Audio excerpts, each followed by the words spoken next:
لله نحمده ونستعينه ونستغفره ونعوذ بالله من شرور أنفسنا ومن سيئات أعمالنا من يهده الله فلا مضل له ومن يضلل فلا هادي له أشهد أن لا إله إلا الله وحده لا شريك له وأشهد أن محمدا عبده ورسوله يا أيها الذين آمنوا اتقوا الله حق تقاته ولا تموتن إلا وأنتم مسلمون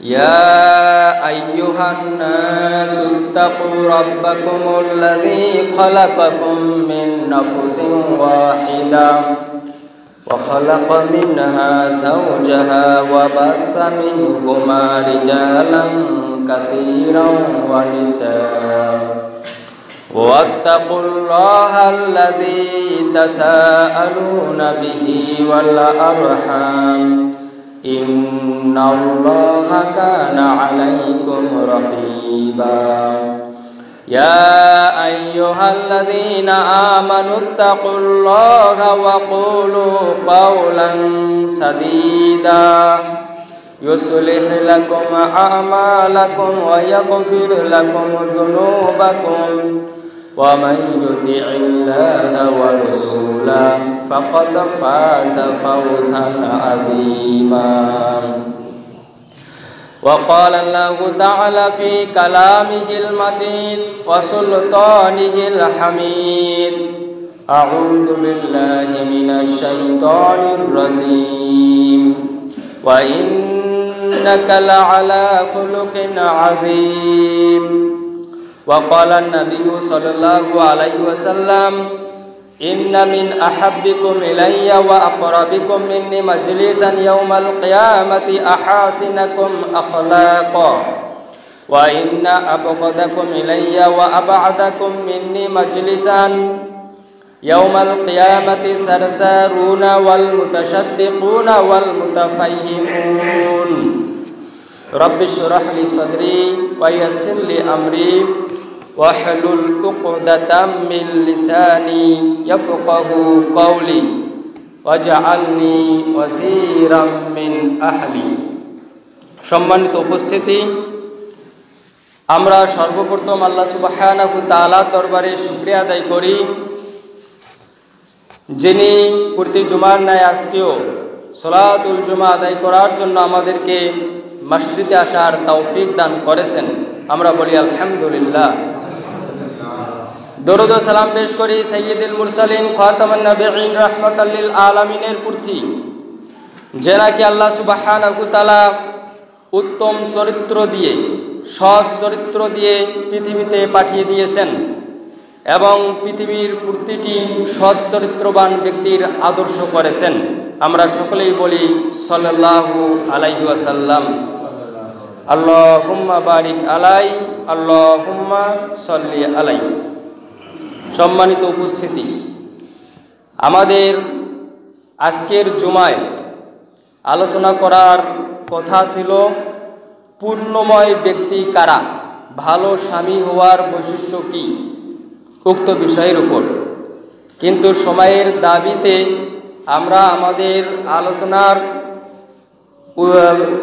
বিষয়বস্তুকে পরিবর্তন করে সৎ চরিত্র এই বিষয়টিকে সামনে এনেছি সৎ চরিত্রের উপর ওয়া হুসনুল আনাত ওয়া হুসনুল খুলুক ওয়াল আনাত ওয়ার রিফ সৎ চরিত্রের গুরুত্ব কোমলতা নম্রতা ও ভদ্রতার প্রয়োজনীয়তা উক্ত বিষয়কে কেন্দ্র করে আজকের জুমায় সংক্ষিপ্তভাবে খুতবা পেশ করার চেষ্টা করা হবে ইনশাআল্লাহ আলাইহি তাওয়াক্কালতু ওয়া ইলাইহি উনীব আল্লাহ সুবহানাহু ওয়া তাআলা সূরাতুল কলামের 4 নম্বর আয়াতের মধ্যে আমাদের নবী মুহাম্মদ সাল্লাল্লাহু আলাইহি ওয়াসাল্লামকে লক্ষ্য করে বলেছেন, ওয়া ইন্নাকা আলা খুলুকিন আযীম, নবী আপনাকে মহান চরিত্রের উপর রাখা হয়েছে। সুবহানাল্লাহ বলেন। আমাদের নবী মুহাম্মদ সাল্লাল্লাহু আলাইহি ওয়াসাল্লাম সবচেয়ে উত্তম চরিত্রের ব্যক্তি ছিল, আর আল্লাহ সুবহানাহু তাআলা স্বয়ং এই সার্টিফিকেট 1400 বছর আগে আল কোরআনে দিয়েছেন। আর একজন সাহাবী যার নাম হলো আনাস রাদিয়াল্লাহু আনহু, তিনি বলেছেন, কানা রাসূলুল্লাহ সাল্লাল্লাহু আলাইহি ওয়াসাল্লাম আহসানান নাসি খুলুকান, আল্লাহর রাসূল সাল্লাল্লাহু আলাইহি সাল্লাম ছিলেন মানুষের মধ্যে সবচেয়ে ভালো চরিত্রের ব্যক্তি। তাই আল্লাহ সুবহানাহু তাআলা আমার নবী যেহেতু শ্রেষ্ঠ চরিত্রের ব্যক্তি ছিলেন, যার সাক্ষ্য স্বয়ং আল্লাহ দিয়েছেন, যার সাক্ষ্য স্বয়ং রাসূলের সাহাবীরা দিয়েছেন, সেই বিষয়টিকে লক্ষ্য করে সমস্ত মুসলমানকে, সমস্ত মুমিনকে, উম্মতে মুহাম্মাদীকে বিশেষ করে এবং আমভাবে সারা পৃথিবীর মানুষকে লক্ষ্য করে বলেছেন, লাকাদ কানা লাকুম রাসূলুল্লাহি উসওয়াতুন হাসানা, তোমাদের জন্য রাসূলের মধ্যে আছে উত্তম আদর্শ।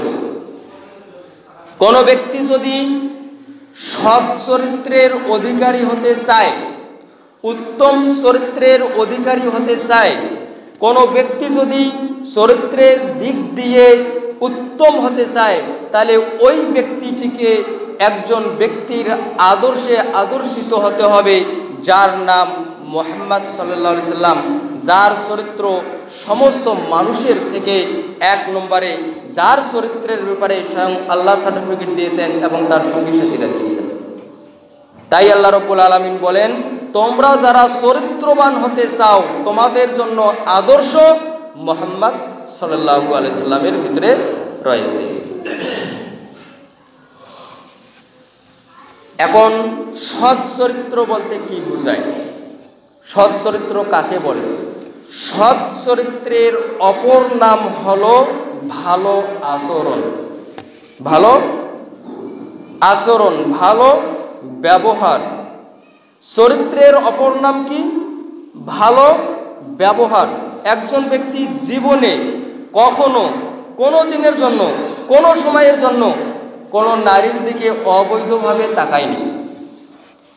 একজন ব্যক্তি কোনোদিন গান বাজনা অশ্লীলতার সংস্পর্শে যায়নি, জেনা ব্যভিচার করেনি, মদ গাঁজা খায়নি, কিন্তু জিহ্বা দ্বারা অন্য ব্যক্তিকে আঘাত করে, এই ব্যক্তি ভালো চরিত্রের ব্যক্তি নয়। এই ব্যক্তি ভালো গুণের ব্যক্তি নয়। তাহলে সৎ চরিত্রের অপর নাম কি? ভালো আচরণ, নম্রতা, ভদ্রতা, বিনয়, অহংকারহীনভাবে জমিনে জীবনযাপন করার নামেই হলো ভালো চরিত্র। এই ভালো চরিত্রের কি গুরুত্ব রয়েছে ইসলামী শরিয়াতে, আমরা আজকে আপনাদের সামনে এটাই তুলে ধরব। রাসূল সাল্লাল্লাহু আলাইহি সাল্লামের কাছে দুইজন মহিলাকে উপস্থাপন করা হলো। দুইজন মহিলাকে মানে দুইজন মহিলার কথা আল্লাহর নবী সাল্লাল্লাহু আলাইহি সাল্লামকে বলা হলো, একজন মহিলা 5 ওয়াক্ত সালাত আদায় করে, পাশাপাশি তাহাজ্জুদের নামাজ পড়ে। মনোযোগ দিয়ে শুনবেন। ফরজ রোজা আদায় করে, পাশাপাশি নফল রোজা আদায় করে, প্রতি সোমবার বৃহস্পতিবার রোজা রাখে, প্রতি চান্দ্র মাসে 13, 14, 15 তারিখে রোজা রাখে, অনেক নফল রোজা রাখে, অনেক নফল নামাজ পড়ে, যাকাত দেয়, প্রচুর পরিমাণে দান সদকাও করে। এইভাবে আরো অনেক ভালো ভালো আমলের কথা তার ব্যাপারে বলা হলো। এরপর বলা হলো, ইয়া রাসূলুল্লাহ, ওই মহিলা তার প্রতিবেশীকে মুখ দিয়ে কষ্ট দেয়, তার আচরণ ভালো নয়। আল্লাহর নবী সাল্লাল্লাহু আলাইহি সাল্লাম বললেন, ও জাহান্নামী, আর একজন মহিলার কথা বলা হলো, ইয়া রাসূলুল্লাহ, উনি অত বেশি নামাজ পড়তে পারেন না, শুধু 5 ওয়াক্ত নামাজ কোনো রকমে পড়ে, উনি নফল রোজা রাখতে পারে না, রমাদানে ফরজ রোজা রাখার চেষ্টা করে, উনি দান সদকা করতে পারে না, উনি অভাবী দরিদ্র, ওনার দান সদকা করার সামর্থ্য নেই। অর্থাৎ তার আমল খুব ছোট্ট করে দেখানো হলো। এরপর বলা হলো সে তার প্রতিবেশীকে কষ্ট দেয় না, তার প্রতিবেশীকে মুখ দিয়ে আঘাত করে না, জিহ্বা দিয়ে আঘাত করে না। আল্লাহর নবী সাল্লাল্লাহু আলাইহি সাল্লাম বললেন, এই মহিলা জান্নাতি। তাহলে একজন ব্যক্তির আমলের পাহাড় থাকতে পারে, তার নামাজের পাহাড় থাকতে পারে, রোজার পাহাড় থাকতে পারে, দান সদকার পাহাড় থাকতে পারে, তার চরিত্র যদি ভালো না হয়, তার আচরণ যদি ভালো না হয়, ও জাহান্নামে যাবে। জান্নাত ও জাহান্নামে যাওয়ার মাপকাঠি নির্ধারণ করা হলো চরিত্র, আচরণ। যার চরিত্র ভালো, তার আমল কম হলো, সে জান্নাতে যাবে। যার চরিত্র খারাপ, ওর আমল যত বেশি হোক, ওকে আগে জাহান্নামে যেতে হবে। আল্লাহ তাআলা বলেছেন, ওয়া ইন্নাকা লা আলা খুলুকিন আযীম, তোমাদের নবীকে ভালো চরিত্র দিয়ে পাঠিয়ে দেওয়া হয়েছে। আনাস রাদিয়াল্লাহু আনহু বলেছেন, মা মাসিস্তু দিবাজান ওয়ালা হারিরান আল ইয়ানা মিন কাফি রাসূলিল্লাহি সাল্লাল্লাহু আলাইহি সাল্লাম, আমি মোটা অথবা পাতলা এমন কোন রেশমি কাপড় স্পর্শ করিনি, রেশমের তৈরি পোশাক স্পর্শ করিনি, হাত দিয়ে ধরিনি, যেটা রাসূল সাল্লাল্লাহু আলাইহি সাল্লামের হাতের থেকে বেশি নরম।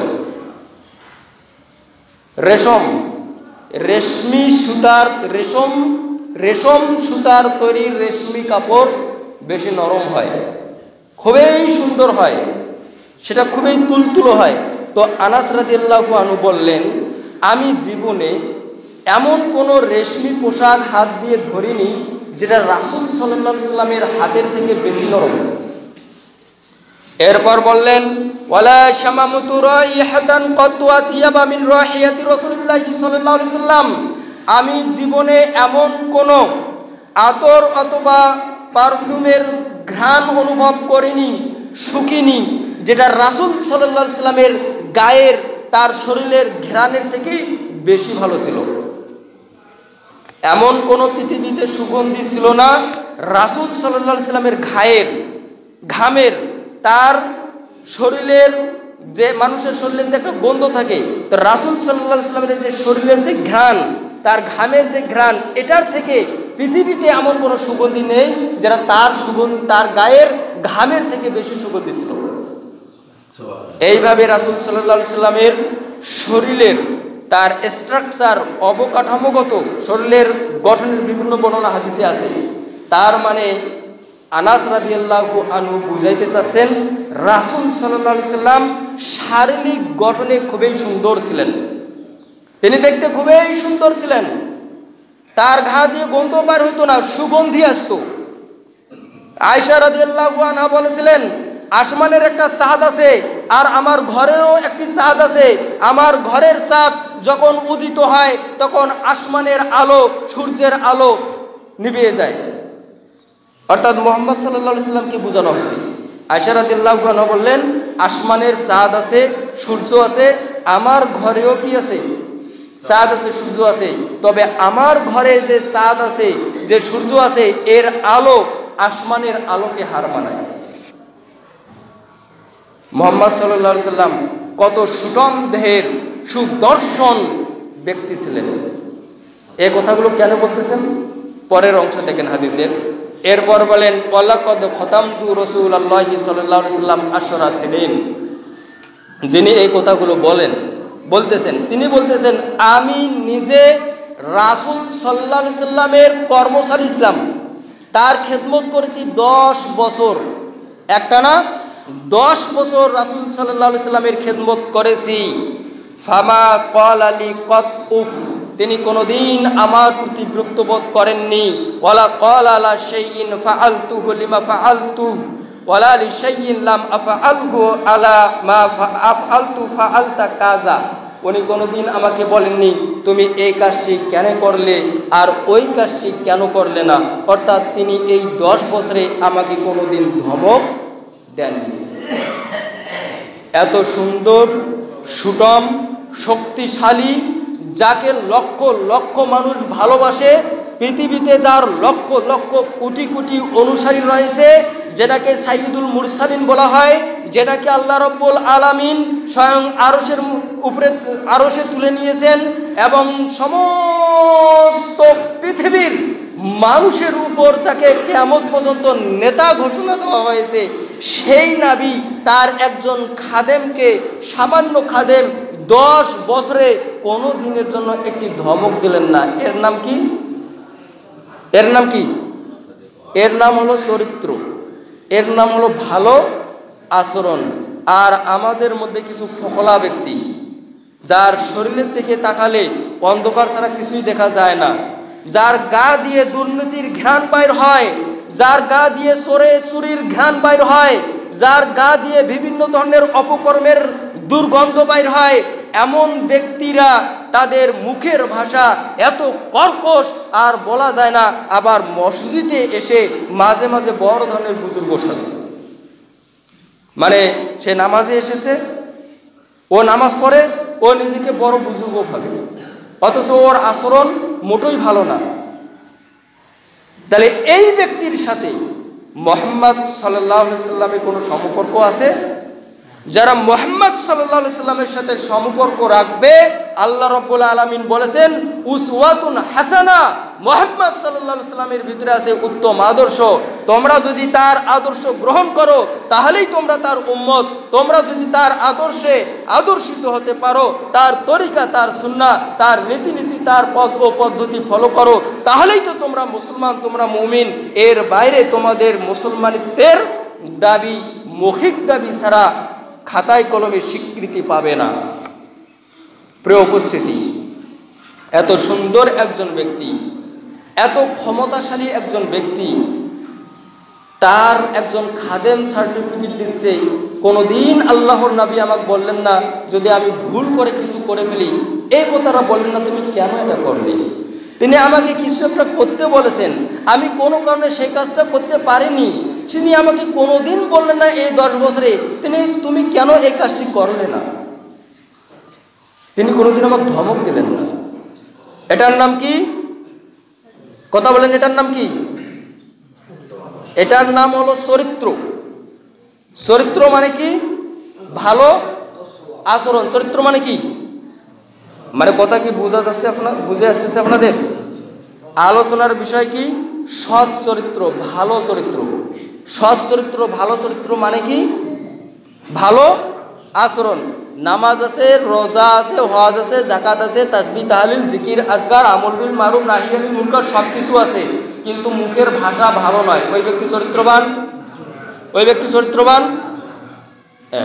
এখন বুঝে, মানে সৎ চরিত্র মানে ভালো আচরণ, সৎ চরিত্র, ভালো আচরণ।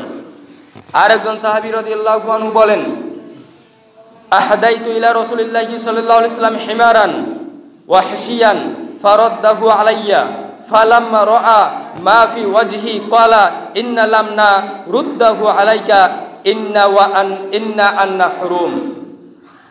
আমি আল্লাহর নবী সাল্লাল্লাহু আলাইহি সাল্লামকে একটি বন্য গাধা উপঢৌকন দিলাম। তো আল্লাহর রাসূল সাল্লাল্লাহু আলাইহি সাল্লাম আমার এই উপহারটা ফিরিয়ে দিলেন। তা আমি মনে মনে একটু কষ্ট পেলাম। আমার মধ্যে রাসূলুল্লাহ সাল্লাল্লাহু আলাইহি সাল্লাম বিষণ্ণতা দেখতে পেলেন। আমি মনে মনে ভাবলাম, আল্লাহর রাসূল সাল্লাল্লাহু আলাইহি সাল্লাম আমার উপর রেগে আছেন নাকি? আমার উপহার তিনি গ্রহণ করলেন না কেন? তো এই যে আমার ভিতরে যে একটা বিষণ্ণতা কাজ করতেছে, যেটা আমার চোখে মুখে ফুটে উঠেছে, আল্লাহর নবী সাল্লাল্লাহু আলাইহি সাল্লাম তাকে বললেন, আমি তোমার উপহার নিলাম না এই কারণে আমরা ইহরামরত অবস্থায় আছি, আর ইহরামরত অবস্থায় পশু শিকার করা এবং ওই পশুর গোশত খাওয়া হালাল নয়, হারাম। তাই আমি তোমার এই উপহারটা নিলাম না, কারণ আমরা ইহরামরত অবস্থায়। আর আমরা যদি ভালো কাজে আসি, আর এই ব্যাপারে যদি কেউ প্রতিবন্ধকতা তৈরি করে, পারিবারিকভাবেই হোক অথবা সামাজিকভাবে হোক, আমরা তাকে ধমক দেই, আরে বেয়াকুব তুই নামাজ পড়িস না, তাই আমাকেও নামাজ পড়তে হবে না, এই সময় তোমার এই কাজটা এসে দাঁড়ালো, একটু পরে দেখা কর। এটার নাম ভালো আচরণ নয়। এটার নাম কি নয়? ভালো আচরণ নয়। আল্লাহর নবী সাল্লাল্লাহু আলাইহি সাল্লাম তাকে তো বলতে পারতেন, এই তোমার চোখ নাই, তোমাকে আমি বলি নাই ইহরামরত অবস্থায় পশু শিকার করা জায়েজ নাই, আর তুমি আমাকে ইহরামরত অবস্থায় পশু এনে দাও, ওই বস্তু তো খাওয়া হারাম, তুমি এতদিন থেকে কি শিখলে? এইভাবে তো ধমক দিতে পারতেন, কিন্তু তিনি দিলেন না। তিনি বুঝিয়ে বললেন, তুমি মন খারাপ করিও না, আমরা ইহরামরত অবস্থায় আছি। এটার নাম হলো ভালো আচরণ। আল্লাহর নবী সাল্লাল্লাহু আলাইহি সাল্লামকে একজন ব্যক্তি জিজ্ঞাসা করলেন, আনিল বিররি ওয়াল ইসমি, ইয়া রাসূলুল্লাহ, পাপ কি, পুণ্য কি? ইয়া রাসূলুল্লাহ, সবের কাজ কি আর পাপের কাজ কি, আমাকে একটু বলুন। আল্লাহর নবী সাল্লাল্লাহু আলাইহি সাল্লাম বললেন, আল বিররু হুসনুল খুলুক, সবের কাজ হলো ভালো চরিত্র। সবের কাজ, নেকির কাজ, পুণ্যের কাজ হলো ভালো চরিত্র। যদি তোমার চরিত্র ভালো হয় তাহলে তুমি নেকির উপর আসো, তুমি সবের উপর আসো, অর্থাৎ তুমি প্রতিনিয়ত সব অর্জন করতেছো, নেকি পাচ্ছ। ওয়াল ইসমু মা হাকা ফি নাফসিকা ওয়া কারিতা আইয়াত্তালিহা আলাইহিন নাস, আর পাপের কাজ হলো যা তোমার অন্তরের মধ্যে সন্দেহ তৈরি করে এবং তুমি যেটা মানুষের কাছে প্রকাশ পাওয়াটা অপছন্দ করো। তোমার যে কাজটা মানুষ শুনুক এটা তুমি পছন্দ করো না, মানুষকে শুনাইতে চাও না, মানুষকে জানাইতে চাও না, এমন কাজ হলো পাপের কাজ। আর ভালো কাজ হলো, নেকির কাজ হলো ভালো চরিত্র, উত্তম চরিত্র। ভালো চরিত্র, উত্তম চরিত্র মানে কি? কথা বলেন না কেন? হ্যাঁ, ভালো চরিত্র কাকে বলে? এই তো কথা আপনারা ভুলে যাচ্ছেন। ভালো চরিত্র কি? ভালো ব্যবহার, ভালো ব্যবহার। আল্লাহর নবী সাল্লাল্লাহু আলাইহি সাল্লাম বললেন, নেকির কাজ হলো ভালো ব্যবহার, ভালো চরিত্র। নেকির কাজ ভালো ব্যবহার, ভালো চরিত্র। আর পাপের কাজ কি? যেটা মানুষ জানুক এটা তুমি চাও না, সেটাই হলো পাপের কাজ। আল্লাহর নবী সাল্লাল্লাহু আলাইহি সাল্লাম লাম ইয়াকুন রাসূলুল্লাহ সাল্লাল্লাহু আলাইহি সাল্লাম ফাহিশান, তিনি কখনো নির্লজ্জ অশ্লীল ভাষী ছিলেন না। জন্মগতভাবে, প্রকৃতিগতভাবে তার স্বভাব এটা ছিল না যে তিনি জিহ্বাকে অসংযত কথাবার্তায় ব্যস্ত রাখবেন। তিনি জিহ্বা দিয়ে এমন কথা বলতেন না যেটা মানুষ কষ্ট পায়, যেটা মানুষের জন্য কষ্টকর হয়। আল্লাহর নবী সাল্লাল্লাহু আলাইহি সাল্লাম অশ্লীল ভাষী ছিলেন না জন্মগতভাবে। ওয়ালা মুতাফাহিশান, এবং ইচ্ছাকৃতভাবেও তিনি অশ্লীল কথা বলতেন না, মানে খারাপ কথা বলতেন না, কষ্টদায়ক কথা বলতেন না। এটা রাসূল সাল্লাল্লাহু আলাইহি সাল্লামের স্বভাব ছিলেন, তিনি তার জিহ্বাকে নিয়ন্ত্রণে রাখতেন। আবু দারদা রাদিয়াল্লাহু আনহু বলেন, আল্লাহর নবী সাল্লাল্লাহু আলাইহি ওয়াসাল্লাম বলেছেন, মা মিন শাইইন আযকালু ফি মিজানিল মুমিনি ইয়াউমাল কিয়ামা মিন হুসনিল খুলুক, কিয়ামতের ময়দানে মুমিনদের নেকির পাল্লায় যে আমলটি সবচেয়ে বেশি ভারী হবে, মুমিনদের নেকির পাল্লায়, মিজানের নেকির পাল্লায় মুমিনদের যে আমলটি সবচেয়ে বেশি ভারী হবে সেটা নামাজ নয়, রোজা নয়, হজ যাকাত নয়, ওটা হলো ভালো চরিত্র, ভালো আচরণ। সুবহানাল্লাহ বলেন। ভালো আচরণ মিজানের পাল্লাকে হেলিয়ে দিবে। মুমিনদের এমন কোনো ভালো আমল নাই যে আমলগুলো, যে নেকিগুলো মিজানের পাল্লাকে ভারী করতে পারে একমাত্র ভালো আচরণ ছাড়া। ওয়া ইন্নাল্লাহা ইউবগিদুল ফাহিশাল বাজি, আল্লাহ রব্বুল আলামিন অশ্লীল ভাষী, নির্লজ্জ, ইতর, চোয়ার ব্যক্তিদেরকে ঘৃণা করেন। যাদের আচরণ ভালো নয়, যাদের স্বভাব ভালো নয়, যাদের জিহ্বা ভালো কথা বলতে পারে না, মুমিনকে কষ্ট দেওয়া থেকে বিরত থাকে না, এই ব্যক্তিদেরকে ঘৃণা করে কে? অপছন্দ করে কে?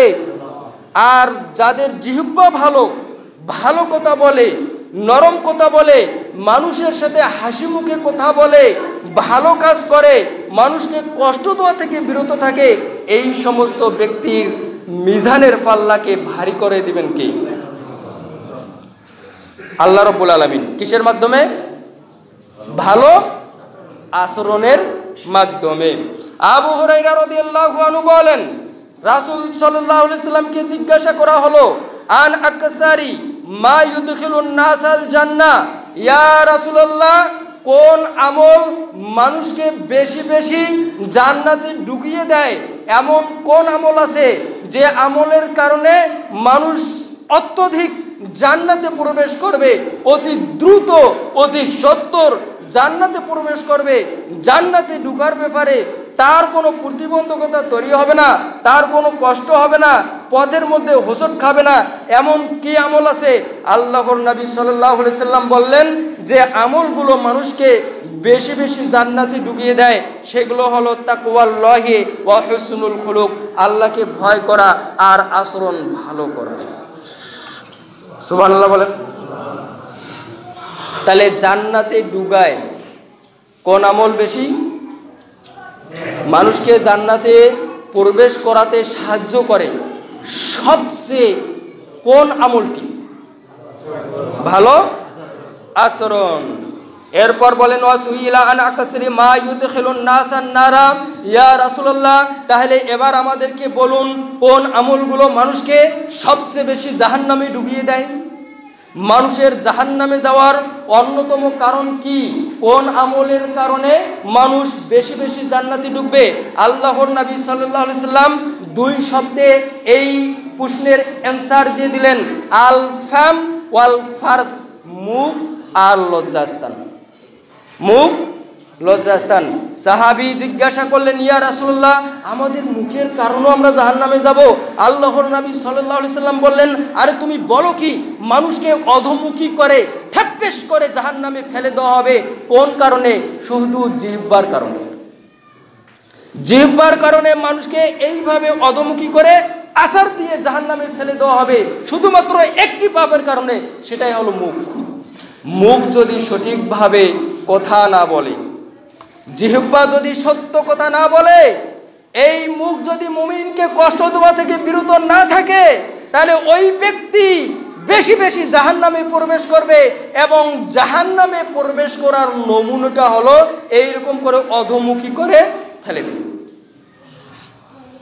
তাহলে মানুষ জান্নাতে যাবে সৎ চরিত্রের মাধ্যমে, আর মুখের অপ্রাসঙ্গিক ব্যবহার, অন্যায় ব্যবহারের কারণে জাহান্নামে যাবে বেশি। তাহলে চরিত্র ভালো হবে কি মন্দ হবে একটি অঙ্গের নিয়ন্ত্রণের মাধ্যমে। একটি অঙ্গ নিয়ন্ত্রণে রাখতে পারলে চরিত্র ভালো, আর নিয়ন্ত্রণ রাখতে না পারলে চরিত্র খারাপ। সেই অঙ্গটির নাম কি? কথা বলেন। জিহ্বা। কথাগুলো কি বুঝার চেষ্টা করতেছেন? হ্যাঁ, যদি মনোযোগ দিয়ে শুনেন, আপনাদের আল্লাহ রাব্বুল আলামিন যেমন বলেছেন, তারা শুনে কিন্তু না শোনার মতো। এরা হলো বন্য জন্তু জানোয়ারের মতো, শুনে না শোনার মতো। এর বিশ্লেষণ এইভাবে করা যায়, এখানে আপনার বডি আছে, দেহ আছে, আপনি সশরীরে আছেন, কিন্তু অন্তর ঘুরে বেড়াচ্ছে বিভিন্ন পরিকল্পনার দিকে। সংসারে, ব্যবসায় কি হবে কি না হবে, এই যে বিভিন্ন চিন্তা আপনার অন্তর উপস্থিত নাই। আমিও মাঝে মধ্যে আমার এরকম হয়, অনেকে কথা বলে কিন্তু আমি একটা কাজ করতেছি কিন্তু আমার চিন্তাটা আরেক দিকে চলে গিয়েছে। পরে বলে আমি কি বললাম শুনছেন? না না, কিছু একটা আওয়াজ শুনলাম কিন্তু বুঝি নাই, আবার বল। এই ধরনের হয়। কিন্তু বিশেষ করে জুমার খুতবায় এই ধরনের হীনমন্যতা, অলসতা আল্লাহ রাব্বুল আলামিন গ্রহণ করবেন না। এটা ইসলামী শরীয়তে এলাও হবে না। কারণ এখন যে আপনারা বসে আছেন, একটা ওয়াজিব আমল জারি আছে। জুমার খুতবা ওয়াজিব, শোনা ওয়াজিব। ওয়াজিব আমলে অলসতার কোনো সুযোগ নাই। তাহলে জিহ্বা নিয়ন্ত্রণ করতে পারলে চরিত্র ভালো, জিহ্বা নিয়ন্ত্রণ করতে না পারলে চরিত্র খারাপ। জিহ্বার একটা দোষ, উপরে কথা বলতে চায়, যা মুখে আসে তাই বলে ফেলে। তাই রাসূল সাল্লাল্লাহু আলাইহি ওয়াসাল্লামের সাহাবীরা মুখের মধ্যে পাথর দিয়ে রাখতেন, যাতে করে এই চিন্তা ভাবনা ছাড়া কথা বলতে না পারে। কথা বুঝে এসেছে? আচ্ছা, আর একটি হাদিস আপনাদের সামনে তুলে ধরি। আল্লাহর রাসূল সাল্লাল্লাহু আলাইহি ওয়াসাল্লাম বলেছেন, আকমালুল মুমিনি ঈমানান আহসানুকুম খুলুকান। সবচেয়ে কামেল মুমিন হলো, পূর্ণ মুমিন হলো যার চরিত্র ভালো। যে চরিত্রে ভালো, আচরণে ভালো, ওর ঈমান পূর্ণতা পেয়েছে, ওর ঈমান পরিপূর্ণ হয়েছে। যার আচরণ ভালো নয়, যার চরিত্র ভালো নয়, ও ভালো ঈমানদার হতে পারবে না। ভালো ঈমানদার হওয়ার জন্য, ভালো মুমিন হওয়ার জন্য, কামেল মুসলিম হওয়ার জন্য একটি আমল অবশ্যই অবশ্যই করতে হবে। যদি ওই আমলের অভ্যাস আমাদের মধ্যে না থাকে, তাহলে মুজাহাদার মাধ্যমে, চেষ্টা সাধনার মাধ্যমে এই গুণে গুণান্বিত হতে হবে। সেই গুণটি হলো ভালো চরিত্র, ভালো আচরণ নিজের মধ্যে নিয়ে আসা। তাহলে আমরা ভালো ইমানদার হতে পারবো, ভালো মুমিন হতে পারবো। ওয়া খাইয়ারুকুম খাইয়ারুকুম লিনিসাইকুম, আর তোমাদের মধ্যে ভালো স্বামী হলো ওই ব্যক্তি যে তার স্ত্রীর কাছে ভালো। আজকে ভালো স্বামী নিয়ে কথা বলার কথা ছিল, কিন্তু একটা বিষয় নিয়ে পরপর কয়েক জুমায় আলোচনা করলে এটা ভালো দেখায় না, মাঝে মধ্যে অন্য বিষয়ও নিয়ে আসতে হয়। তাই আমরা আমাদের উদ্দেশ্যকে মানে আলোচনার প্রেক্ষাপটকে ঘুরিয়ে দিয়েছি। আবু হুরায়রা রাদিয়াল্লাহু আনহু থেকে ভালো চরিত্রের ব্যাপারে অনেকগুলো হাদিস বর্ণিত হয়েছে। আমরা আর বেশি কিছু হাদিস তুলে ধরবো না সময়ের স্বল্পতার কারণে। আয়েশা রাদিয়াল্লাহু আনহা থেকে একটি হাদিস আপনাদের সামনে তুলে ধরি। আয়েশা রাদিয়াল্লাহু আনহা বলেছেন, ইন্নাল মুমিনা লা ইউদরিকু বিহুসনি খুলুকিহি দারাজাতা সাইমিল কাইম। একজন ব্যক্তি ভালো আচরণের মাধ্যমে ওই ব্যক্তির মতো নেকি পেতে পারে যে প্রতিদিন দিনের বেলা রোজা রাখে আর সারা রাত জেগে জেগে ইবাদত করে। যে ব্যক্তি প্রতিদিন রোজা রাখে আর রাত জেগে জেগে নামাজ পড়ে, এইভাবে প্রতিদিন বছরের 365 দিনেই, মাসের 30টি দিনেই রোজা রাখে। কিছু কিছু দিনে রোজা রাখা হারাম, সেটা তো অবশ্যই বাদ করবে। এইভাবে যে ব্যক্তি রাত দিন ইবাদত করতে থাকে, ক্লান্ত হয় না, ইবাদত করতেই থাকে, ইবাদত করার ক্ষেত্রে তার ক্লান্তি আসে না, ক্লান্তহীনভাবে দিন রাত ইবাদত করে, এই ব্যক্তি যে সব পাবে, যার আচরণ ভালো সে সেই সব পাবে। সুবহানাল্লাহ বলেন। তাহলে এমন কিছু আমল আছে যেগুলোতে সময় দিতে হয় না, পরিশ্রম করতে হয় না, কিন্তু নেকি দিয়ে আল্লাহ রাব্বুল আলামিন আমল নামাকে পরিপূর্ণ করে দেয়। তার মধ্যে একটি হলো ভালো আচরণ। ভালো আচরণের মাধ্যমে আপনাকে টাকা খরচ করতে হবে না, ভালো আচরণের জন্য আপনাকে সময় ব্যয় করতে হবে না, ভালো আচরণের জন্য আপনাকে কষ্ট করতে হবে না শারীরিকভাবে, কিন্তু নেকি কত বেশি। তাহলে আচরণ ভালো, আপনি আপনার মেহমানকে 3 দিন যাবৎ পোলাও, খুরমা, মাছ, মাংস, আপেল, কমলা যা কিছু আছে সব কিছুই খাওয়াইলেন, আর যাওয়ার সময় 2-4টা কুটু কথা বললেন। এখন বলেন তো, আপনার এই 3 দিনের মেহমানদারি শেষের ওই সময়ে সে মনে রাখবে না, ভুলে যাবে? হ্যাঁ, যাওয়ার সময় তাকে 2-4টা কটু কথা বললেন, আপনার এই 3 দিনের মেহমানদারি 3 মিনিটে শেষ হয়ে যাবে। তাহলে ভালো আচরণ, কটু কথা না বলা আর অসৎ আচরণ আপনার বড় বড় সবের পাহাড়গুলোকে একেবারে মাটির সাথে মিশিয়ে দিতে পারে। তাই আল্লাহর নবী সাল্লাল্লাহু আলাইহি সাল্লাম ভালো চরিত্রের ব্যক্তি ছিলেন। আর আমাদেরকে আল্লাহ তাআলা বললেন, নবীর মধ্যে উত্তম আদর্শ আছে, অর্থাৎ তোমরাও তার আদর্শে আদর্শিত হও, ভালো চরিত্রের ব্যক্তি হওয়ার চেষ্টা করো, তাহলে তোমাদের জন্য জান্নাতের পথ সহজ, তোমাদের জন্য নেকির পাল্লা ভারী হবে, তোমাদের জন্যই আল্লাহ রাব্বুল আলামিনের সন্তুষ্টি নির্ধারিত হবে। আল্লাহর নবী সাল্লাল্লাহু আলাইহি ওয়াসাল্লাম বললেন, ইন্না মিন আহাব্বিকুম ইলাইয়া ওয়া আকরাবিকুম মিন্নি মাজলিসান ইয়াউমাল কিয়ামাতি আহাসিনাকুম আখলাকা। ও আমার সাহাবীরা, তোমরা কি জানো তোমাদের মধ্যে কে আমার কাছে সবচেয়ে বেশি প্রিয়? আমি তোমাদের কাকে বেশি ভালোবাসি? তোমাদের মধ্যে কে কিয়ামতের ময়দানে আমার কাছে থাকবে, আমার নিকটে থাকবে? তোমরা কি জানো? সাহাবীদেরকে আল্লাহর নবী সাল্লাল্লাহু আলাইহি সাল্লাম এইভাবে বললেন। এরপর আল্লাহর নবী নিজেই উত্তর দিলেন, আহাসিনাকুম আখলাকা। তোমাদের মধ্যে যার চরিত্র ভালো, যার আচরণ ভালো, যার ব্যবহার ভালো, যার মধ্যে নম্রতা আছে, ভদ্রতা আছে, ওই ব্যক্তিকে আমি সবচেয়ে বেশি ভালোবাসি, আর কিয়ামতের ময়দানে জান্নাতে ওই ব্যক্তি আমার নিকটে থাকবে। এরপর বললেন ওয়া ইন্না আবগাদাকুম ইলাইয়া ওয়া আবাআদাকুম মিন্নি মাজলিসান ইয়াউমাল কিয়ামাতি, তোমরা কি জানো তোমাদের মধ্যে কোন ব্যক্তি আমার কাছে সবচেয়ে অপছন্দনীয়, কাকে আমি সবচেয়ে বেশি ঘৃণা করি, এবং কিয়ামতের ময়দানে কোন ব্যক্তি আমার থেকে দূরে থাকবে? আল্লাহর নবী সাল্লাল্লাহু আলাইহি সাল্লাম নিজেই উত্তর দিলেন, আসারসারুনা ওয়াল মুতাশাদ্দিকুনা ওয়াল মুতাফাইয়িকুন, তোমাদের মধ্যে ওই ব্যক্তিকে আমি ঘৃণা করি, ওই ব্যক্তি কিয়ামতের ময়দানে আমার থেকে দূরে থাকবে যে মুখ দিয়ে শুধু আবুল তাবুল কথা বলে।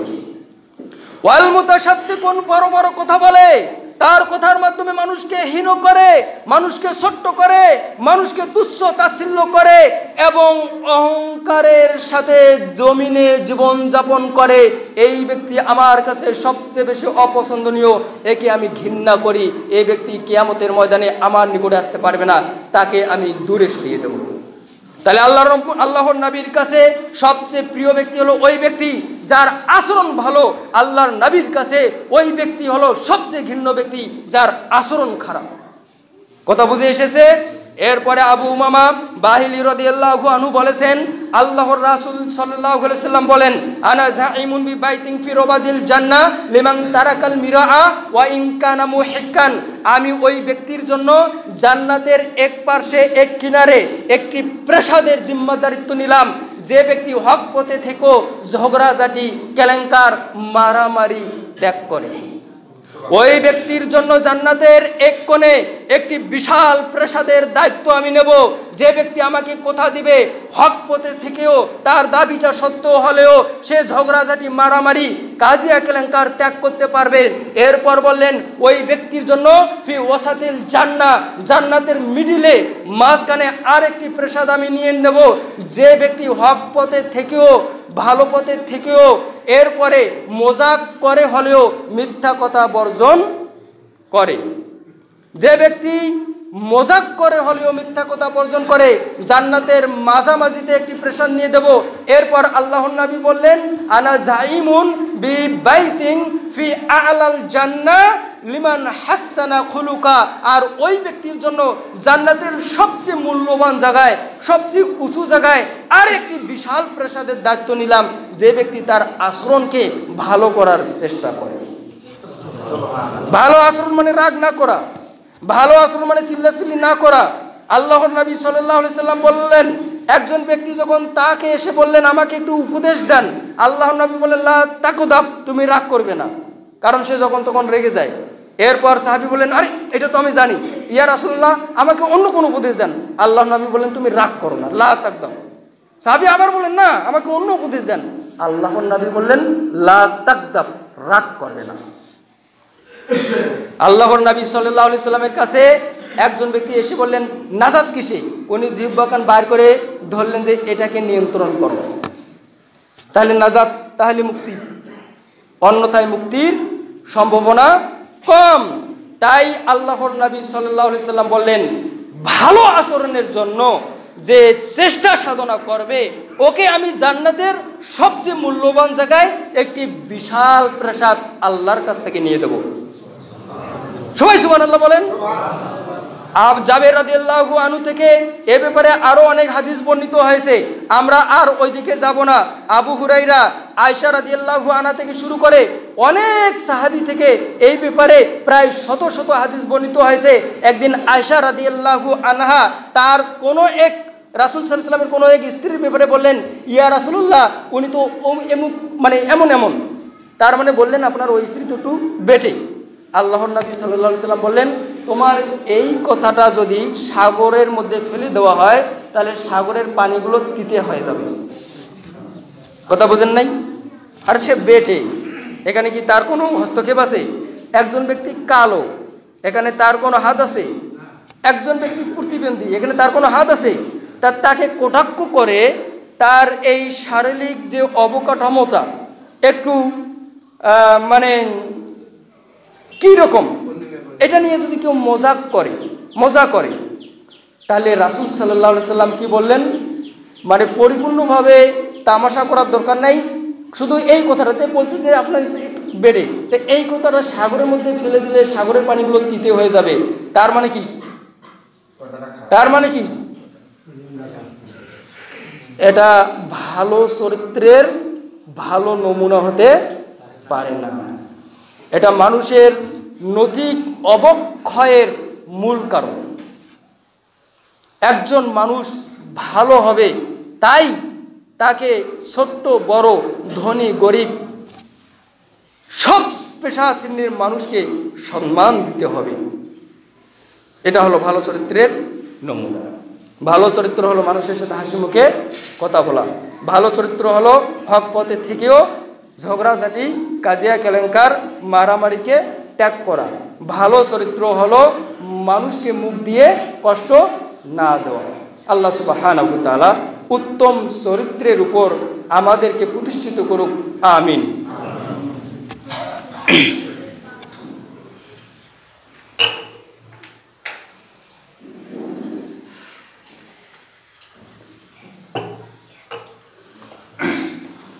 ইন্নাল হামদুলিল্লাহ ওয়াসসালাতু ওয়াসসালামু আলা রাসূলিল্লাহ, আম্মা বা'দ। প্রিয় উপস্থিতি, আমরা ভালো আচরণ নিয়ে কথা বলতেছি। ইসলামী শরীয়তে ভালো আচরণের গুরুত্ব কি? আবু হুরায়রা রাদিয়াল্লাহু আনহু বলেছেন, ইয়্যাকুমুজ যন্না ফা ইন্নাজ যন্না আকযাবুল হাদিস। আমার সাহাবীরা, তোমাদের দায়িত্ব হলো, তোমাদের উচিত হলো, তোমাদের উপর আবশ্যিক, তোমরা কোনো মুসলমানের ব্যাপারে মন্দ ধারণা করবে না। মুসলমানের উপর মন্দ ধারণা ভালো চরিত্রের নমুনা নয়। তোমরা কোনো মুসলমানের উপর মন্দ ধারণা করবে না। একজন অসুস্থ হয়ে গেল, বলবেন না যে অমুক পাপের ফল, অমুক পাপের ফল। কারণ তুমি তো জানো না আল্লাহ রাব্বুল আলামিন হয়তোবা তার কোনো ভালো কাজের জন্য ওই পাপটা মাফ করে দিয়েছেন, আর তার এই বিপদটা তাকে জান্নাতে ভালো মর্যাদা দেওয়ার জন্য দিয়েছেন। কারণ বিপদ আপদ, পরীক্ষা, মুসিবত মুমিনদের জন্য আসে কিসের জন্য? পাপ মোচন অথবা জান্নাতে মর্যাদা বৃদ্ধির জন্য। তাই মন্দ আচরণ থেকে একটু দূরে থাকো। মন্দ আচরণ মুসলিমদের ব্যাপারে করা যাবে না। ওয়ালা তাহাসসু ওয়ালা তাজাসসু। ও আমার সাহাবীরা, তোমরা কোনো মুসলমানের দোষ ত্রুটি তালাশ করবে না, কোনো মুসলমানের ব্যাপারে গোয়েন্দাগিরি করবে না। ওয়ালা তানাফাসু। আর কোনো মুসলমানের সাথে অন্যায়ভাবে প্রতিযোগিতায় লিপ্ত হবে না। আমি তোমাকে দেখে নেব, আমি তোমাকে দেখে ছাড়বো। কোনো মুসলমানের ব্যাপারে অন্যায়ভাবে প্রতিযোগিতায় লিপ্ত হওয়া যাবে না। এমনকি আল্লাহর নবী সাল্লাল্লাহু আলাইহি সাল্লাম বলেছেন, তোমার এক ভাই কেনাকাটি করে, তুমি তার কেনাকাটির উপর, ক্রয় বিক্রয়ের উপর কথা বলবে না যতক্ষণ না শেষ হয়। তোমার এক ভাই বিয়ের প্রস্তাব দিয়েছে, তার বিয়ের প্রস্তাব শেষ না হওয়া পর্যন্ত তুমি ওখানে বিয়ের প্রস্তাব দিও না। এই ধরনেরও কোনো প্রতিযোগিতায় লিপ্ত হওয়া যাবে না। এরপর বলেছেন, ওয়ালা তাহাসাদু। তোমরা একে অপরে হিংসা করো না। একে অপরে হিংসা করো না। কাদেরকে বলতেছেন? মুসলমানদেরকে বলতেছেন। মুসলমানদেরকে, ও মুসলমানরা, একে অপরে হিংসা করা যাবে না, একে অপরে বিদ্বেষ পোষণ করা যাবে না। ওয়ালা তাবাগদু ওয়ালা তাদাবারু। আর একে অপরে শত্রুতা পোষণ করো না। এক মুসলমান আরেক মুসলমানের উপর অস্ত্র তুলবে, এক মুসলমান আরেক মুসলমানকে মারতে যাবে, এক মুসলমান আরেক মুসলমানকে হত্যা করতে যাবে। আল্লাহর নবী সাল্লাল্লাহু আলাইহি সাল্লাম বলেন যে আমাদের উপর অস্ত্র ধরে ওই ব্যক্তি আমাদের দলভুক্ত নয়। যদি দুইজন মুসলমান যুদ্ধ করে, মারামারি করে, আল্লাহর নবী সাল্লাল্লাহু আলাইহি সাল্লাম বলেন একজন আরেকজনকে মেরে ফেলেছে, ওই দুইজনে জাহান্নামে যাবে। সাহাবীরা জিজ্ঞাসা করলেন, ইয়া রাসূলুল্লাহ, যে মারা গিয়েছে তার কি দোষ? এখানে যে হত্যা করেছে দোষটা তো তারই। আল্লাহর নবী বলেছেন যে মারা গিয়েছে, যে মারা গিয়েছে সেও তো তাকে মারতে চেয়েছে, সেও তাকে মারতে চেয়েছে। এই জন্য ওই দুইজনেই কি জাহান্নামী। এই জন্য মুসলমান মুসলমান, মুমিন মুমিনে মারামারি করবে, ইসলামী শরিয়া এটাকে এলাও করে না। তাই আল্লাহর নবী সাল্লাল্লাহু আলাইহি সাল্লাম বললেন, ওয়ালা তাদাবারু। তোমরা একে অপরের পিছনে শত্রুতা করো না, এটা জায়েজ নয়। ওয়া কুনু ইবাদাল্লাহি ইখওয়ানান।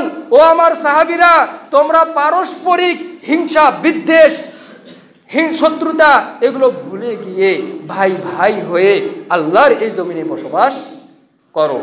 এরপরে আরো কথা আছে ওই হাদিসের শেষের দিকে, আল মুসলিমু আখুল মুসলিম। এক মুসলমান আরেক মুসলমানের ভাই। লা ইয়াজলিমুহু ওয়ালা ইয়াখযুলুহু ওয়ালা ইয়াহকিরুহু, কোন মুসলমানের উপর জুলুম করবে না, অন্যায় করবে না, অবিচার করবে না। কোন মুসলমানকে অপদস্থ করবে না, তার মানহানি করবে না, তার ইজ্জত নিয়ে টানাটানি করবে না, তার সম্মান নিয়ে টানাটানি করবে না। ওয়ালা ইয়াহকিরুহু, কোন মুসলমানকে ছোট্ট করে দেখবে না। বিহাসবি ইমরিইম মিনাশ শিররি আই ইয়াহকিরা আকাহুল মুসলিমা, একজন মুসলমানের খারাপ হওয়ার জন্য, একজন মুসলমানের বদমাশ হওয়ার জন্য, একজন মুসলমান ইতর হওয়ার জন্য, একজন মুসলমান পাপী হওয়ার জন্য এতটুকুই যথেষ্ট, সে তার কোনো মুসলিম ভাইকে হেউ করে, সে তার কোনো মুসলিম ভাইকে হেউ প্রতিপন্ন করে, তুচ্ছ তাচ্ছিল্য করে, ছোট্ট করে দেখে, একজন মুসলমানের খারাপ হওয়ার জন্য এটাই যথেষ্ট। এরপর আল্লাহর নবী বললেন একই হাদিসের ভিতরে, কুল্লুল মুসলিমি আলাল মুসলিমি, প্রত্যেক মুসলমানের অপর মুসলমানের জন্য হারাম হলো দামুহু ওয়া মালুহু ওয়া ইরদুহু, তার রক্ত, তার মাল, তার ইজ্জত। একজন মুসলমান আর একজন মুসলমানের উপর আঘাত করে, জুলুম করে, তার শরীর থেকে রক্ত বার করবে, এটা একজন মুসলমানের জন্য হারাম। একজন মুসলমান আর একজন মুসলমানের মাল অন্যায়ভাবে হরণ করবে, এটা মুসলমানদের জন্য হারাম। একজন মুসলমান আর একজন মুসলমানের সম্মান নিয়ে, তার ইজ্জত নিয়ে, তার মর্যাদা নিয়ে টানাটানি করবে, এটা মুসলমানদের জন্য হারাম। তাহলে এই হাদিসের ভিতরে রাসূলুল্লাহ সাল্লাল্লাহু আলাইহি সাল্লাম মুসলমানদের ব্যাপারে কি ভূমিকা পালন করবে তার একটি বাস্তব নমুনা চিত্র আমাদের সামনে তুলে ধরেছেন। কিসের জন্য? আমরা যাতে এর আলোকে জীবনযাপন করতে পারি। তবে হ্যাঁ, মুসলমানের যুদ্ধ হয়েছে, মুসলমানের মধ্যে মনোমালিন্য বিভিন্ন ধরনের ইস্যু তৈরি হতে পারে, যেটা তাদের মধ্যে কি হবে, ফাটল তৈরি হতে পারে। তাই আল্লাহ তাআলা বলেছেন ফা আসলিহু বাইনা, আরটা আমার এই মুহূর্তে মনে নেই, তোমরা তোমাদের ভাইদের মাঝে মীমাংসা করে দাও। তোমাদের ভাইদের মাঝে যদি কোনো সমস্যা দেখা দেয়, এটা কি করো, মীমাংসা করে দাও, এটার একটা সমাধান টানো। কোরআনে আছে, আল্লাহ রাব্বুল আলামিন সূরা নিসার 59 নম্বর আয়াতের শেষের দিকে বলেছেন ফা ইন তানাজাতুম ফারুদ্দুহু ইলাল্লাহ ওয়ার রাসূল, যদি তোমাদের মধ্যে কোনো ধরনের মতানৈক্য দেখা দেয়, কোনো ধরনের সমস্যা দেখা দেয়, মতবিরোধ দেখা দেয়, কোনো ধরনের ইস্যু তৈরি হয়, তাহলে এটার সমাধান তোমরা কোরআন থেকে নাও, হাদিস থেকে নাও। এটার সমাধান অবশ্যই আল্লাহর দিকে ও রাসূলের দিকে ফিরিয়ে দিতে হবে। এর সমাধান নেওয়ার জন্য আল্লাহ এ ব্যাপারে কি বলেছেন, রাসূল কি বলেছেন, কোরআন হাদিস এ ব্যাপারে কি বলে, কোরআন হাদিস থেকে তোমরা তোমাদের মধ্যে যে ধরনের অনৈক্য মতবিরোধ তৈরি হয় এটার সমাধান করে নাও। এরপর বলেন ইন কুনতুম তুমিনুনা বিল্লাহি ওয়া রাসূলিহি, যদি তোমাদের আল্লাহ ও রাসূলের প্রতি ঈমান থাকে, তাহলে সমস্যার সমাধান মুসলমানরা কোথায় থেকে নেবে, কোরআন এবং হাদিস থেকে। যদি তোমাদের ভিতরে ঈমান থাকে, আর ঈমান যাদের নাই, জোরজার মুল্লুক তার, এটা হলো তাদের কাজ। প্রিয় উপস্থিতি, যদি কোনো দল মনে করেন গোমরা হয়, হকপন্থী নয়, কোনো দল যদি হকপন্থী না হয়, আর ওই দলের ভিতরে যদি নেতার আনুগত্য থাকে, মনোযোগ দিয়ে শুনবেন, তাহলে ওই দলকে এত সহজে পরাজিত করা যায় না। মনে করেন একটা দল যেখানে 500 বা 1000 সদস্য আছে, কিন্তু দলটা হকপন্থী নয়, কিন্তু নেতার আনুগত্য তারা অক্ষরে অক্ষরে পালন করে, নেতার ব্যতিক্রম কিছু করেন না, নেতা যা বলে তাই করে, অর্থাৎ এক প্ল্যাটফর্মে থাকে, এক নেতার অধীনে এক প্ল্যাটফর্মে থাকে, তাহলে ওই দলকে এত সহজে পরাজিত করা সম্ভব নয়। আর ওই দলটা যদি হকপন্থী হয় আর নেতার আনুগত্যে যদি তাদের মধ্যে থাকে, পৃথিবীর কোনো শক্তি নাই, কোনো সাম্রাজ্যবাদী শক্তি নাই, পৃথিবীর কোনো অস্ত্র নাই এই দলটাকে পরাজিত করতে পারে। তাই আল্লাহর নবী সাল্লাল্লাহু আলাইহি সাল্লাম বলেছেন, যদি তোমরা 3 জন কোথাও যাও, একজনকে আমির বানিয়ে নাও এবং তার অধীনে চলো। আমি অনেক সময় দেখি আমাদের অনেক মিটিংয়ে, অনেক সমাবেশে আমরা 4, 5, 10 জন যখন বসি, সেখানে কোনো আমির থাকে না, কোনো নেতা থাকে না। এই জন্যে মিটিংগুলোরও সফলতা আসে না। তাহলে মুসলমানরা আজকে এই যে আমির নির্ধারণ করা এবং আমিরের অধীনে সমস্যার সমাধান করার বিষয়টা যখন ভুলে গেছে, তাদের মধ্যে মারামারি। রাসূল সাল্লাল্লাহু আলাইহি ওয়াসাল্লাম বলেছেন, আমার পরে তোমরা একে অপরের সাথে মারামারি করে জাহান্নামে যাইও না। আজকে আমরা ওই রাসূল সাল্লাল্লাহু আলাইহি ওয়াসাল্লামের যে ভয়, তার যে সতর্কবাণী, সেটাই অবলম্বন করতেছি। আজকে আমরা একে অপরের সাথে মারামারি করে জাহান্নামের দিকে অগ্রসর হচ্ছি। তাহলে অবশ্যই আমির নির্ধারণ করতে হবে এবং তার অধীনে সব সমস্যার সমাধান মুসলিমরা করবে। আর একটি পরামর্শ আমি আপনাদেরকে দেই, এটা সবারই জন্য পরামর্শ। আমরা অনেক সময় বিভিন্ন বিষয়ের সমাধান বিশৃঙ্খলার মাধ্যমে করে থাকি, কিন্তু এটা না। এই সমাধান যেমন আল্লাহ কোরআনে বলছেন যে কোনো ছেলে এবং মেয়ে, স্বামী স্ত্রীর মধ্যে যদি অবনতা দেখা যায় যে তারা সংসার আর করবে না, তখন ছেলের পরিবারের পক্ষ থেকে একজন, মেয়ের পরিবারের পক্ষ থেকে একজন নির্ধারণ হবে। এই দুইজন পরামর্শ করে উভয় ফ্যামিলির সাথে কথা বলে রিপোর্ট প্রদান করবে যে তারা আর সংসার করতে চায় না। তখন আল্লাহ রাব্বুল আলামিনের নির্ধারিত পন্থায় তাদের মধ্যে বিবাহ বিচ্ছেদ করা হবে। তারা যদি রিপোর্ট দেয় না, আমরা তাদের সাথে কথাবার্তা বলেছি, তারা সংসার করতে চায়, আল্লাহ বলেছেন তারা আবার একত্রে সংসার করবে এবং আল্লাহ তাদের পরিবারের মধ্যে কি দিবেন? বরকত দিবেন। তাহলে ছেলের পরিবার থেকে একজন, মেয়ের পরিবার থেকে একজন কি হবে? মীমাংসাকারী হবে। তাহলে সব সমস্যার সমাধান আমাদেরকে এইভাবেই করার চেষ্টা করতে হবে। মনে করেন আমাদের এখানে একটা সমস্যা হয়েছে, এই সমাজের মধ্যে নিরপেক্ষ ব্যক্তি অথবা এমন ব্যক্তি যারা মারামারি চায় না, ফাটল চায় না, অনৈক্য চায় না, এমন ব্যক্তিদেরকে সামনে আনতে হবে এবং তারা এই বিষয়টা তদন্ত করে একটা সিদ্ধান্তে আসবে এবং তাদের সিদ্ধান্ত অনুযায়ী দায়িত্বশীলরা সিদ্ধান্ত গ্রহণ করবে এবং সমস্যার সমাধানটা আনবে। আমার কথা কি আপনাদের বুঝে এসেছে? তাহলে এটা হলো সবচেয়ে ভালো পন্থা। আল্লাহ রাব্বুল আলামিন আমাদেরকে উত্তম চরিত্র এবং আমাদের মধ্যে যে বিশৃঙ্খলা ও অনৈক্য তৈরি হয়, এগুলো থেকে আমাদেরকে আশ্রয় দান করুক। আমি বলি আমিন। আর ভালো চরিত্রবান হওয়ার তৌফিক দান করুক। আমিন। আমাদের মধ্যে যারা অসুস্থ, আল্লাহ রাব্বুল আলামিন তাদেরকে সুস্থতা দান করুক। আমরা বলি আমিন। আমাদের মাঝখান থেকে যারা চলে গিয়েছেন, আল্লাহ রাব্বুল আলামিন তাদের কবরকে জান্নাতের আলোয় আলোকিত করুক। আমিন।